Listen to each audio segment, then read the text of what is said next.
Hello बच्चों, मैं सत्यम sir आप सभी का स्वागत करता हूँ आपके अपने प्यारे फिजिक्स ज्ञान मुकेश नायक चैनल पर। यार बहुत बच्चों के कमेंट्स आ रहे थे, बहुत बच्चों के मैसेजेस भी आ रहे थे कि सर अभी बोर्ड एग्जाम तो खत्म हो चुकी है बट इतने कम टाइम में फिजिक्स से तो हमें डर लगता है। फिजिक्स में हम लोग अच्छा स्कोर कैसे करें, हम कर सकते हैं क्या? तो मैंने कहा हाँ यार आप कर सकते हो। थोड़ा बहुत भी आपने अगर पहले पढ़ रखा है, कुछ कुछ चैप्टर्स के आपको कॉन्सेप्ट्स वगैरह क्लियर है तो ज़्यादा हार्ड नहीं, बट हाँ मेहनत करनी पड़ेगी। तो कैसे क्या स्ट्रैटेजी रखे आप लोग कि आपको 99 परसेंटाइल कम से कम आ जाए फिजिक्स में। अगर आप इस स्ट्रैटेजी को अच्छे से फॉलो करते हो तो आपको कोई नहीं रोक सकता है 99 परसेंटाइल लाने में फिजिक्स में। तो चलो देखेंगे हम लोग कैसे क्या क्या करना है। वीडियो को पूरे एंड तक देखना, एक एक पॉइंट इंपॉर्टेंट है, हर एक पॉइंट को एनालिसिस करके ही बनाया गया है ये वीडियो। चलो तो हम लोग देखेंगे फर्स्ट क्या होता है। बच्चों का सबसे पहला क्वेश्चन होता है कि सर कितनी देर पढ़ाई करें। अभी देखो 35-40 डेज ही बचे आपके एग्जाम में, लगभग सीईटी के एग्जाम में जो स्टार्ट होने के लिए, और पीसीएम वालों के लिए थोड़ा और टाइम है तो अच्छी बात है वो। तो कितनी देर पढ़ाई करें सर? देखो अभी थोड़े दिन के लिए बाकी सारी चीजें छोड़ दो। अगर आपका ड्रीम है सीओईपी, वीजीटीआई और भी बहुत सारे गवर्नमेंट कॉलेजेस है महाराष्ट्र में, ऐसे अच्छे अच्छे टॉप कॉलेजेस में जाकर आपको इंजीनियरिंग करना है या अच्छे कॉलेजेस में जाकर फार्मेसी करना है, एग्रीकल्चर के भी बहुत सारे कोर्सेज होते हैं, ये सब करना है तो थोड़े दिन के लिए सैक्रिफाइस करो और अच्छे से पढ़ाई करो। मैं मेरे ओर से बोलूंगा कि आपको 9 to 10 आवर्स डेली स्टडी करना पड़ेगा। और डेली स्टडी 9 to 10 आवर्स मतलब सिर्फ बुक लेके नहीं बैठना है, उसमें पूरा अपना 100% देना है। बाकी सारी चीजें छोड़कर आपको इतना टाइम पढ़ाई करना पड़ेगा। अच्छा डेली इतना टाइम पढ़ाई सिर्फ फिजिक्स का क्या सर? नहीं, मैं ओवरऑल बात कर रहा हूं फिजिक्स केमिस्ट्री मैथ पीसीएम वालों के लिए और फिजिक्स केमिस्ट्री बायो पीसीबी वालों के लिए। अच्छा आपको कौन से सब्जेक्ट पर कितना टाइम देना है डिपेंड है आपको कौन सा सब्जेक्ट कैसे लगता है। अगर आपको फिजिक्स मीडियम लगता है, फिजिक्स हार्ड लगता है तो थोड़ा सा टाइम ज्यादा दीजिए। जैसे कि फिजिक्स में ना आपको पता है सीईटी में फिजिक्स में 50 क्वेश्चंस आने वाले और वो 50 मार्क्स देने वाले हैं आपको। और बच्चों को बहुत डर लगता है फिजिक्स में जो क्वेश्चंस आते हैं। हाँ ऑब्वियसली अभी डे बाय डे लेवल बढ़ रहा है सीईटी का भी, लेकिन आपको डरना नहीं है। जो चैप्टर्स के वेटेज के हिसाब से उसे टाइम दे दीजिए। जैसे अगर मैं कोई एक एग्जांपल ले लूं, रोटेशनल डायनामिक्स से जो 12th का फर्स्ट चैप्टर है आपका, तो उस चैप्टर का वेटेज अच्छा खासा है, अच्छे क्वेश्चंस आते हैं उससे, तो उस चैप्टर को थोड़ा ज्यादा टाइम दीजिए। अकॉर्डिंग टू वेटेज चैप्टर्स को टाइम दीजिए। ऐसा नहीं कि एक चैप्टर में एक दिन में ही करूंगा। अरे 11th के अगर चैप्टर्स हो तो एक दिन में आप 2 चैप्टर्स भी खत्म कर सकते हो, क्योंकि वेटेज एक क्वेश्चन, कभी कभी 2 क्वेश्चन, क्योंकि आपको जो 50 क्वेश्चन है इसमें से 10 क्वेश्चन 11th के फिजिक्स से आने वाले हैं और बचे हुए 40 क्वेश्चंस आपको 12th के फिजिक्स से आने वाले हैं। तो भी ध्यान दीजिए 11th के फिजिक्स में कितने चैप्टर्स है? 11th के फिजिक्स में 8 चैप्टर्स है, मतलब पूरे के पूरे चैप्टर्स नहीं आने वाले 11th के, सिर्फ 8 ही चैप्टर्स है आपको सिलेबस में, और 12th के सिलेबस से आपको 16 चैप्टर्स है। तो देखो 8 चैप्टर्स से 10 क्वेश्चंस, मतलब लगभग हर चैप्टर पर एक क्वेश्चन, या कोई चैप्टर्स जो हाई वेटेज वाले उन पे 2-2 क्वेश्चन, जैसे लॉज ऑफ मोशन वगैरह है। 12th में 16 चैप्टर्स में 40 क्वेश्चंस, मतलब 2-2 क्वेश्चन तो आएंगे ही। कोई चैप्टर्स इजी है, छोटा चैप्टर होता है तो उससे एक एक क्वेश्चन भी आता है, कुछ चैप्टर से 3-3 क्वेश्चन आ जाते हैं। तो उस हिसाब से आपको वेटेज कहां से देखे सर? वेटेज देखने के लिए आप 2021, 2022, 2023 के सीईटी के प्रीवियस ईयर पेपर्स देख लीजिएगा। उसमें आपको चैप्टर वाइज क्वेश्चन समझ जाएगा कि कितने हैं। ठीक है, देन अभी इस स्टडी टाइम में आपको डिवाइड करना है तीनों बी में, फिजिक्स, केमिस्ट्री और मैथ्स, या जिनका मैथ्स नहीं है वो बायो में कर सकते हैं वो टाइम। तो देखो जो सब्जेक्ट आपको हार्ड लगता है उसे थोड़ा ज्यादा टाइम दीजिए। ऑब्वियसली मैथ्स का वेटेज ज्यादा है, मतलब 100 मार्क्स को मैथ्स आता है और फिजिक्स केमिस्ट्री 50-50 मार्क्स को आता है, तो ऑब्वियसली मैथ्स को ज्यादा टाइम देना है। स्कोरिंग भी होता है, फिजिक्स उससे ज्यादा स्कोरिंग होता है, क्योंकि हर एक क्वेश्चन हार्ड नहीं होता है। कुछ क्वेश्चंस इतने इजी होते हैं कि आप क्वेश्चन को रीड करके भी आंसर टिक कर सकते हो। बहुत सारे मेथड्स होते हैं, आपको और वीडियोस भी बनाएंगे कि एमसीक्यू सॉल्व करते वक्त कौन से मेथड को इंप्लीमेंट करना है कौन से क्वेश्चन में। जैसे डायरेक्ट भी आंसर आता है कभी कभी आपको ऑप्शन एलिमिनेट करके जाना पड़ता है, कभी कभी कोई ट्रिक यूज करना पड़ता है, क्योंकि CET is all about time management. आपको 50 क्वेश्चंस करने हैं तो कितना टाइम दे सर फिजिक्स को? देखो मेरे हिसाब से फिजिक्स को आपको 50 मिनट्स इनफ है। आप बोलोगे 1 मिनट में एक क्वेश्चन, इसका मतलब ऐसा नहीं होता है। इसका मतलब सिंपल ऐसे होता है, कुछ क्वेश्चन को आपको कम टाइम भी लग सकता है ना यार। अरे मेरे भाई कुछ क्वेश्चंस 20 सेकंड में भी हो जाते हैं, तो ऊपर के 40 सेकंड के हम लोग बैठे रहते हैं क्या? नहीं, तो वो अगले क्वेश्चन पे यूटिलाइज होंगे। ऐसे वो आपको मैनेज करना पड़ता है टाइम को। तो वो कैसे मैनेज होगा? वो आप जितना प्रैक्टिस करोगे उतना अच्छे से मैनेज होगा। तो इतनी स्टडी करनी है तो इतने में आपको आपको कॉन्सेप्ट पढ़ना है, फॉर्मूलाज रिवाइज करना है, क्वेश्चन सॉल्व करने हैं, टेस्ट देना है, ठीक है। देन क्वेश्चन सॉल्व करने हैं तो सर क्वेश्चन प्रैक्टिस करें कहां से? देखो अप्रोक्सीमेटली मैं कहूंगा आप 11th का वेटेज थोड़ा सा कम है तो 100 to 150 क्वेश्चंस पर चैप्टर आपने सॉल्व करना चाहिए।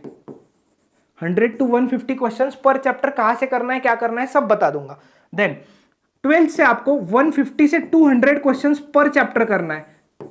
अच्छा, इसमें भी कुछ चैप्टर का वेटेज कम है तो आप 150 क्वेश्चंस कर सकते हो, ज्यादा है तो 200, इससे ज्यादा कर रहे हो तो बहुत अच्छी बात है। जितना ज्यादा क्वेश्चन प्रैक्टिस उतना आपको अच्छे से सॉल्व हो जाएगा।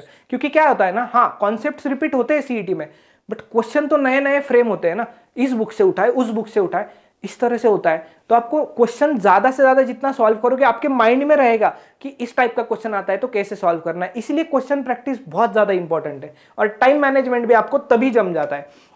चलो अभी क्वेश्चन प्रैक्टिस करना है तो करना कहां से है सर? देखो बहुत सारे बुक से, अभी ब्रह्मास्त्र बुक लॉन्च हो चुका है। ब्रह्मास्त्र बुक में आपके लिए क्या दिया है हम लोगों ने, 2021, 2022 और 2023 के क्वेश्चंस दिए और उसके सॉल्यूशंस भी हैंड रिटन प्रोवाइड किए गए। तो ये आप पीवाईक्यूज इंपॉर्टेंट क्यों होते हैं? पीवाईक्यूज इसीलिए इंपॉर्टेंट होते हैं क्योंकि पता होना चाहिए पास्ट ईयर्स में क्वेश्चन कैसे पूछे जा रहे हैं, ट्रेंड क्या चल रहा है। नहीं तो बच्चों को क्या लगता है कि मैं पढ़ के जाऊंगा, मुझे सब फॉर्मूलाज आता है, बस मुझे कोई क्वेश्चन सॉल्व करने की जरूरत नहीं है। ऐसा नहीं है। क्रिकेट में भी देखिए, फुटबॉल में भी, आप जब भी मैच खेलने जाते हो तो आपको पता होता है ये प्लेयर कैसे खेल रहा है यार। तो जब खेलने जाते हो तो पता रहता है कि सामने वाला कैसे क्या करने वाला है अभी आगे। तो इधर भी तो पता चाहिए ना, हमें एक आइडिया आता है प्रीवियस ईयर क्वेश्चन से कि आगे क्या क्या करना चाहिए। इसीलिए ये तीनों भी साल के क्वेश्चंस बहुत इंपॉर्टेंट है और वो आपके लिए एक बुक में बना कर दिया है हम लोगों ने, ब्रह्मास्त्र बुक में, जो कि आपको पता है कैसे लेनी है, क्या लेना है। देन ये तो क्वेश्चन प्रैक्टिस के लिए बताया, पीवाईक्यूज के लिए और भी बुक्स होते हैं पब्लिकेशंस के, जैसे कि कोई प्रमोट नहीं कर रहा हो किसी पब्लिकेशन को, टारगेट पब्लिकेशन होता है, उसमें लेवल वाइज क्वेश्चन दिए। देन मार्वल होता है, जो आपको अच्छा लगे वो यूज कीजिएगा। लेकिन सबसे पहला आपका फोकस अभी के केस में होना चाहिए, क्योंकि टाइम बहुत कम बचा है, प्रीवियस ईयर क्वेश्चंस पर आपका फोकस होना चाहिए, ठीक है। तो ये क्वेश्चंस का तो मैंने आपको बता दिया। देन आगे आते हैं हम लोग, कंसिस्टेंसी चाहिए पढ़ाई में। यार देखो अभी टाइम बहुत कम है, आप लोगों को भी पता है, 35 to 40 days in year about, सिर्फ 35 to 40 डेज, उसमें आपको फिजिक्स, केमिस्ट्री, मैथ या बायो तीनों भी सब्जेक्ट को कवर करना है।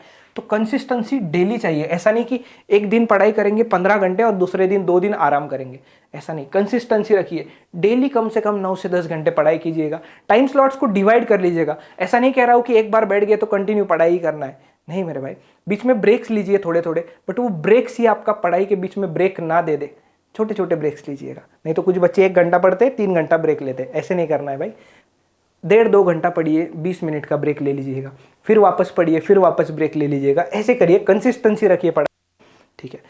देन मोटिवेशन ही नहीं आ रहा है सर। देखो मेरे हिसाब से तो मोटिवेशन आपको, अगर अभी मैं मोटिवेट कर दूंगा कुछ थोड़ा सा जोर से, शायरी वगैरह भी बोल दूंगा आपके लिए, मोटिवेट हो जाओगे थोड़ी देर के लिए, 1 दिन 2 दिन पढ़ाई करोगे, आगे वापस एक वीडियो देखने आओगे, अरे यार ये क्या चल रहा है भाई। मोटिवेशन अंदर से आना चाहिए। आप लोगों के पेरेंट्स के आपसे कितने एक्सपेक्टेशंस है उनको आप लोगों से, वो देखिए। आपको नहीं चाहिए अच्छा कॉलेज, नहीं चाहिए इंजीनियरिंग के लिए COEP, VJTI, फार्मेसी के लिए नहीं चाहिए कोई अच्छा कॉलेज, ऐसे ही छोटे मोटे कॉलेज से इंजीनियरिंग करोगे तो इधर उधर पड़े रहोगे बाद में, ये आपको चलेगा क्या? नहीं। तो ये मोटिवेशन रखिए ना, अच्छे कॉलेज में जाना है, आपका फ्यूचर अच्छा होगा, हमें क्या यार, आपका फ्यूचर अच्छा होगा आप अगर अच्छे कॉलेज से इंजीनियरिंग करोगे तो। चलो ये मोटिवेशन खुद के अंदर से आना चाहिए। देन ये बहुत ज़्यादा इंपॉर्टेंट है, इसे मैं स्टार मार्क कर रहा हूँ। क्यों इंपॉर्टेंट है टेस्ट सीरीज? सर क्वेश्चन तो सॉल्व कर लिए, हाँ क्वेश्चन कैसे सॉल्व करते हो? एक टॉपिक सॉल्व किया उसके क्वेश्चन सॉल्व करेंगे, तो पता है यार ये क्वेश्चन उस टॉपिक का आया है। लेकिन एग्जाम में ऐसा नहीं होता है, एग्जाम में फिजिक्स आता है तो फिजिक्स के क्वेश्चन मिक्स्ड होते हैं, ऐसा नहीं देते वो 11th का इस चैप्टर का क्वेश्चन है, नहीं भाई। तो टेस्ट सीरीज इसलिए इंपॉर्टेंट है ताकि आपको एग्जाम फ्रेंडली इन्वायरमेंट, मतलब आप जब एग्जाम देने जाओ ना, बहुत बच्चों का क्या होता है, बहुत अच्छे से पढ़ के जाते हैं बट टेस्ट नहीं देते, क्वेश्चन भी बहुत सॉल्व किए, वहां जाके प्रेशराइज हो जाते हैं और भूल जाते हैं यार ये क्वेश्चन किस चैप्टर का, यही याद नहीं आ रहा है, हालांकि उस बच्चे ने पढ़ाई बहुत अच्छी की हुई होती है। इसीलिए टेस्ट सीरीज देना होता है, क्योंकि उसमें मिक्स्ड क्वेश्चंस आते हैं, आपको एग्जाम के इन्वायरमेंट का भी नॉलेज आ जाता है, आप एग्जाम के एनवायरनमेंट में थोड़ा सा फ्रेंडली हो जाते हो। वहां जाओगे ना तो प्रेशर नहीं आएगा कितने टेस्ट देने चाहिए, आप टॉपिक वाइज टेस्ट दो, सेक्शन वाइज टेस्ट दो, बहुत सारे टेस्ट अवेलेबल है, ठीक है। देन आप फुल लेंथ टेस्ट तो देना ही चाहिए। मैंने topic wise section wise test तो बोला, फुल लेंथ टेस्ट आपने देना चाहिए। कितना? मिनिमम 5 टेस्ट आपने फुल लेंथ देना चाहिए मेरे हिसाब से, मिनिमम 5। एफएलटी मतलब क्या? Full length test. Full length मतलब पूरा फिजिक्स केमिस्ट्री मैथ या फिजिक्स केमिस्ट्री बायो जो भी आपका पीसीएम पीसीबी है, पूरा टेस्ट देना है, मिनिमम 5 कम से कम। अच्छा, टेस्ट दे दो तो टेस्ट देके खत्म नहीं, टेस्ट दे दिया इतने मार्क्स आ रहे देख लिया बात खत्म, ऐसे नहीं। अगर आप 3 घंटे टेस्ट दो ना तो कम से कम 4 से 5 घंटे आपको उसके एनालिसिस में लगने चाहिए।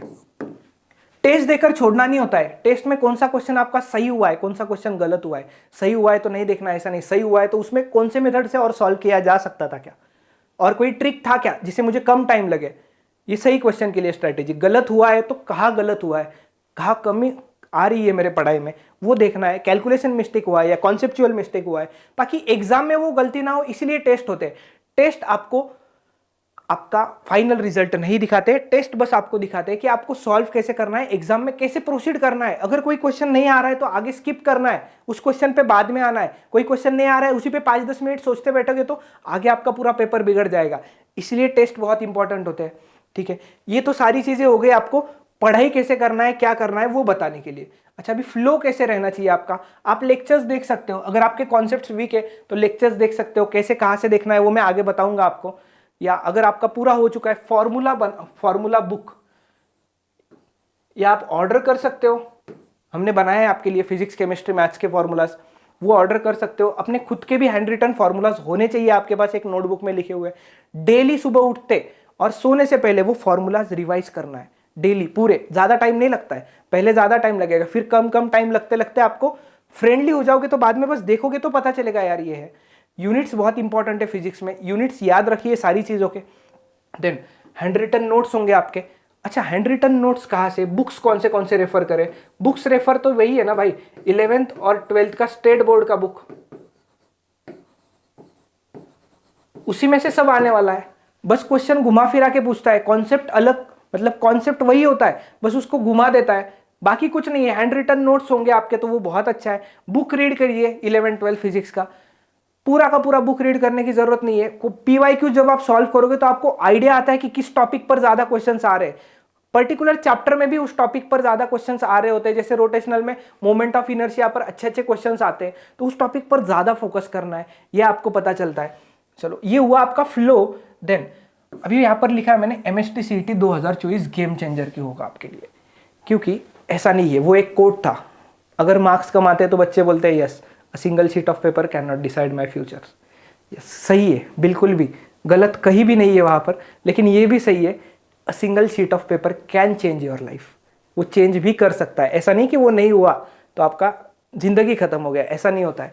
क्यों? आपको अच्छे अच्छे टॉप कॉलेजेस में जाओगे ना, अभी आपका कंपटीशन आपको क्या लग रहा है? कंपटीशन आपके फ्रेंड के साथ है, आपके क्लास में है, कॉलेज में नहीं, आपका कंपटीशन पूरे महाराष्ट्र में है। इसीलिए आपको सब बच्चे लड़ रहे हैं टॉप कॉलेजेस में आने के लिए। वो उन्हीं को मिलेगा जो अच्छे से पढ़ाई करेंगे, अच्छे से एग्जीक्यूट करेंगे प्लान को। तो इसीलिए ये गेम चेंजर होगा आपके लाइफ के लिए। अच्छा कॉलेज अभी मिल गया ना, आगे आपको ज़्यादा मेहनत करने की ज़रूरत नहीं है। मेहनत तो पूरे लाइफ करनी पड़ती है, बस ज़्यादा अभी थोड़ी मेहनत कर लो यार, 1-1.5 महीना, आगे आपको कम मेहनत करनी पड़ेगी। तो ये स्ट्रैटेजी आपको पसंद आई होगी। अभी आपको पूछ रहे होंगे कि लेक्चर्स कहाँ से देखना है सर, तो देखो अभी फिलहाल में 2 बैचेस लॉन्च हुए। एक टॉपर प्लस बैच है जिसमें आपको क्रैश कोर्स जो चलने वाला है, जो स्टार्ट हुआ है, तो उस क्रैश कोर्स के लाइव लेक्चर्स आपको फ्री में मिलने वाले हैं। और उसके साथ साथ आपको टॉपर्स प्रो बैच जो है ना, जो अभी चल रहे हैं लेटेस्ट वाले 2024 के बैच के रिकॉर्डेड लेक्चर्स आपको मिलने वाले टॉपर्स प्रो के। अच्छा, अगर आपको लगता है कि आपके कॉन्सेप्ट्स वीक है तो आप टॉपर प्लस बैच के साथ जा सकते हो। आपको कॉन्सेप्ट्स इस टॉपर प्रो बैच के रिकॉर्डेड लेक्चर के साथ क्लियर हो जाएंगे। उसके साथ साथ क्रैश कोर्स भी मिलने वाला है आपको, और इसकी प्राइस आपको मिल जाएगी यहाँ पर, आप देख सकते हो ऐप में। या अगर आपको लग रहा है कि आपके कॉन्सेप्ट्स अच्छे से क्लियर है बट लास्ट में कैसे क्या करना है, तो हम लोगों ने टॉपर्स क्रैश कोर्स लॉन्च किया है, जिसमें हम लोग 2023 के पूरे पीवाईक्यू सॉल्व करके देने वाले हैं। सिनॉप्सिस देंगे चैप्टर का, लाइव रहेंगे लेक्चर्स, आप आपके डाउट्स पूछ सकते हो वहां पर। ये कोर्स आपको टॉपर प्लस बैच में फ्री में मिल रहा था रिकॉर्डेड लेक्चर के साथ। तो मैं रिकमेंड करूंगा कि कोई चैप्टर के कॉन्सेप्ट्स वीक होते हैं बच्चों के, तो आप टॉपर प्लस के साथ जाइए। लेकिन आपको लगता है कि पढ़ाई अच्छे से हो चुकी है, बस मुझे फाइनल टच चाहिए अभी, फाइनल टच मतलब कम टाइम में ज़्यादा से ज़्यादा चीज़ें रिवाइज करनी है, तो आप टॉपर्स क्रैश कोर्स के साथ जा सकते हो। तो चलो, उम्मीद है आपको ये वीडियो पसंद आया होगा। आपको जो कुछ भी प्रॉब्लम्स आ रहे हैं वीडियो में, वीडियो के नीचे कमेंट कीजिएगा। वीडियो अच्छा लगा है तो भी कमेंट कीजिएगा। अगर कोई और टॉपिक के ऊपर चाहिए आपको वीडियो, तो वैसे भी आप कमेंट कर सकते हो, उस पर वीडियो बन जाएगा। तो चलिए, ऑल द बेस्ट सबको पढ़ाई करने के लिए। ऐसे ही बने रहिए, चैनल को सब्सक्राइब कर लीजिएगा, वीडियो को लाइक एंड शेयर कीजिएगा। Thank you.